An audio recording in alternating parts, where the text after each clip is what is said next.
from Don Demise. 20 years old, still with parents because poor. Means I have to travel with them. Time to visit family in that really rural, southern part of the world. Called Tennessee. Fucking backwoods as fuck, man, not inbred, but these people are like 2 seconds away from donning KKK masks or something, holy shit. But family get-together means we have to hang out. Decent people when you get to know them. Somehow, group up with 3 cousins and a friend from out of town. Call them Eddie, Garrett, Austin and Trent. These are the names of people I know / related to, but not in the right configuration. I'm not great at making up names. We sneak off with a 6-pack my grandpa effed out.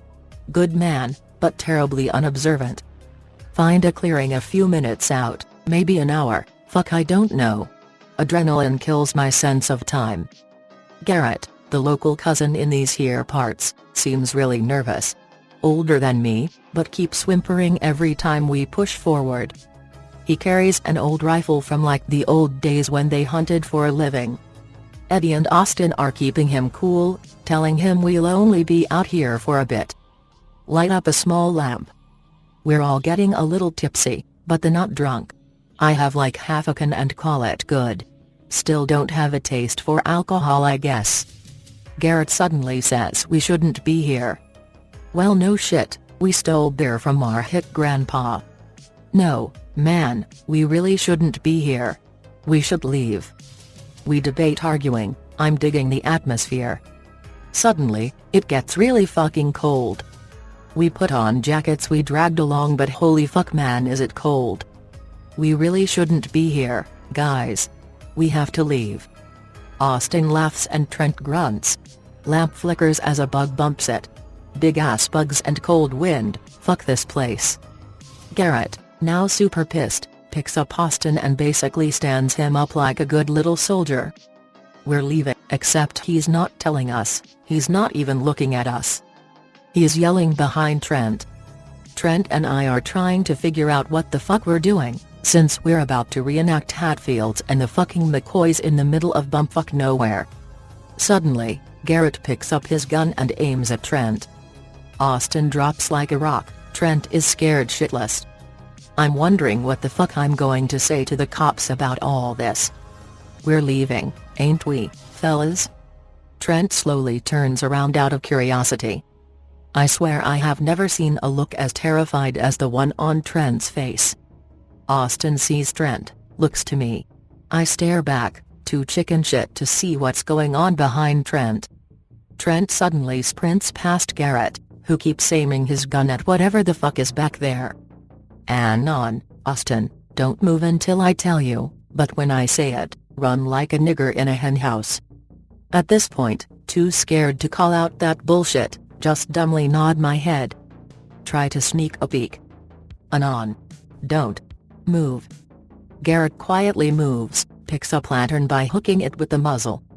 We're leaving now, we don't want any trouble. We didn't mean anything by it. Something fucking moves in the bushes. Cold gets colder, literally a second from pissing myself. Garrett stops breathing for a moment, lantern swings gently. Run. I am not a fast man. Tonight I was fucking Usain Bolt.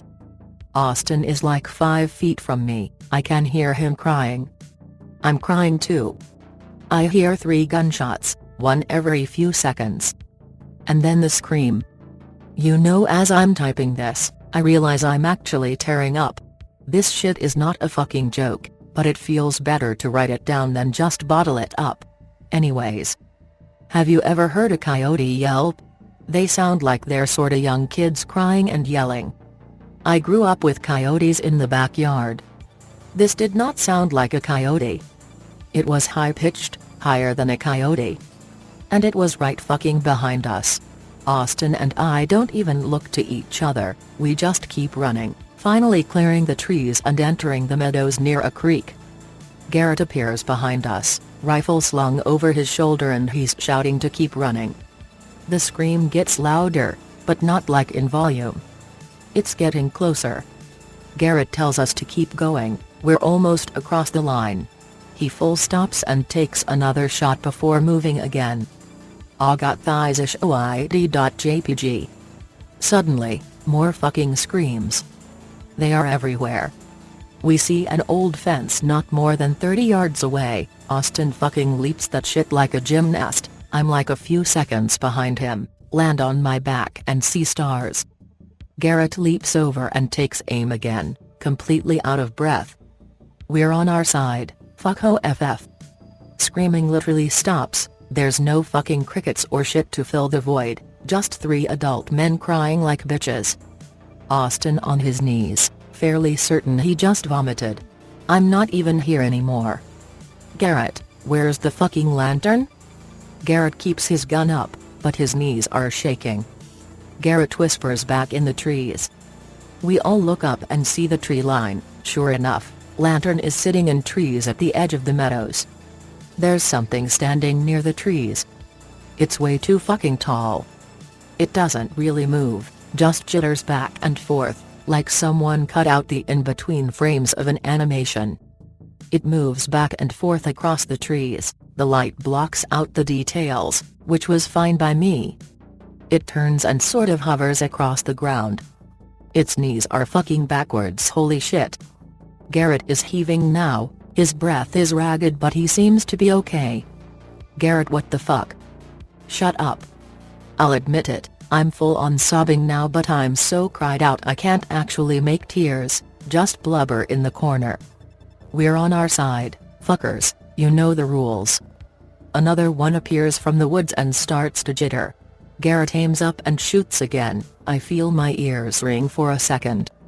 The figures fucking freak out and rush back and forth across the tree lines, falling in and out of the light. For a second, I think I see 3 shapes moving around, but I don't care, I just want this shit to stop. The light in the trees flickers, and Garrett curses. When the light goes out, run as fast as you can and scream and holler for Grandpa. Don't stop even if I tell you to. Austin doesn't even argue, I'm nodding and turning to stare at the trees. The light flickers again but comes back. The shapes stop moving. Fuck, they got bigger. No, they're closer. The light flickers, I expect them to get bigger again. But the light doesn't come back on and we fucking book it. Austin takes the lead, rushes into the forest behind us screaming for Grandpa. Garrett doesn't even hold the rifle for a shot anymore, he's just running like we are. We hear the screams again, but they're getting closer, oh god they're closer. Suddenly, lights, fucking lights everywhere, the screams stop. Grandpa is like 50 yards away with my dad and like 3 distant uncles and some black dude in a sweatshirt. They all have guns, what the fuck? Garrett and Austin fucking slide to the ground in front of Grandpa. I don't give a fuck and just crash into my dad, who just sort of hugs me for a second as I keep crying. Garrett is saying a bunch of things but he's saying it so fast I can't understand him with his accent anymore. Grandpa and one of my uncles just nod. Where's your friend? Trent ran past us, didn't he reach you? Grandpa grabs me and Garrett. Austin is curled up weeping on the ground. Take him to the house, hide him in the guest room with no windows. They seen what he looks like. I fucking want to go home, or to whatever the fuck counts for home. Grandpa says I need to go with them, says Garrett has a good gun. We walk through the woods again, have to admit, feel a lot safer with all the guns. The black guy whispers something to Grandpa, my dad keeps marching, hand on my shoulder. Garrett starts calling out for Trent, tells me to start calling too. We keep calling out, the black guy says something to Grandpa again. We reach the fence again. Exact same spot, vomit still on ground where Austin was. Grandpa waves flashlight around, illuminates the meadows, uncles are doing the same. Suddenly, shape darts out of the tree line, crying and huffing. It's Trent. He stops a few feet from the fence and falls on his knees, he is crying like me. Grandpa and uncle's totally quiet, Garrett and I don't move. I thought I lost you guys back there at the campsite. I'm scared because nobody is saying anything. Garrett talks first. Where did you go, Trent? I got lost ahead of you, got turned around I guess. Grandpa leans in and whispers something into the black guy's ear. He nods. Dad tightens grip on my shoulder. Trent looks confused. Aren't you guys gonna help? Grandpa moves his gun a bit. Help with what? Help me get over there. The fence is tall and I'm tired. Grandpa and my uncles slowly lift their guns. What do you mean? You look fine.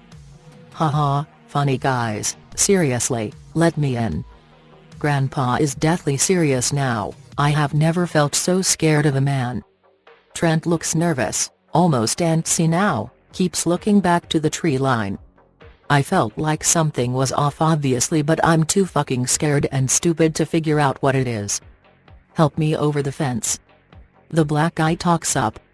Come over here, kid.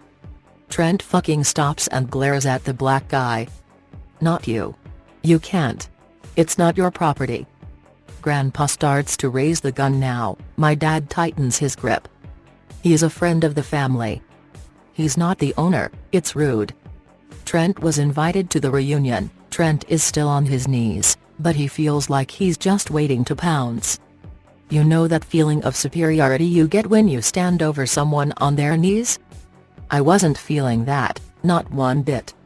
At this moment I realized what seemed so weird about Trent. He wasn't fucking breathing.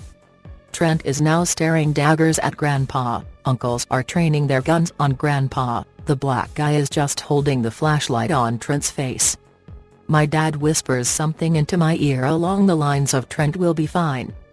Grandpa shoots the gun into the air, just like Giguere did, and then waits for the shot to stop ringing out. You aren't invited.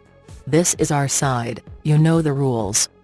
Grandpa and my uncle slowly start to back away, Giguere and my dad guiding me back. The black guy keeps the flashlight on Trent and moves in time with my grandpa. One of my uncles lags behind, nods to Grandpa and keeps pointing at Trent while we back away. The black guy is slowly moving the... I shouldn't fucking look. I shouldn't fucking look. I fucking look. The light is still trained on Trent. But Trent is moving to the tree line. He is moving to the trees like he's a puppet being dragged back. I wanted to scream, but it's caught in my throat and my father grabs my head and turns it forward. Trent will be fine, Anon. The screams start back up, but they're distant. Giguere looks over his shoulder but Grandpa keeps marching. We make it to the house, the party is dying down. I head inside, I'm basically numb now. I hear Austin crying from one of the rooms. Dad takes me inside, lays me down and tucks me in for the first time since I was 10. The 20-year-old in me is indignant. The terrified little shit I am doesn't care. I spend the rest of the night staring at a wall before falling asleep to the sound of gunshots and far-off screaming. I wake up the next day. Grandpa is sitting at table with most of extended family, smoking and reading. Giguere is playing with some of the younger cousins, Austin is watching television. Dad hands me some eggs and a piece of toast. Smiles at me like nothing fucking happened. Giguere sees me, smiles and motions me over. Trent went home this morning, he's okay. Nobody is fucking okay. Who the fuck said we were okay? What the fucking fuck happened? Giguere gives me a look and quietly states, as matter-of-factly as possible. Last night didn't happen. Trent is okay. Drop it. I found out later Trent had been found by some neighbors down the road.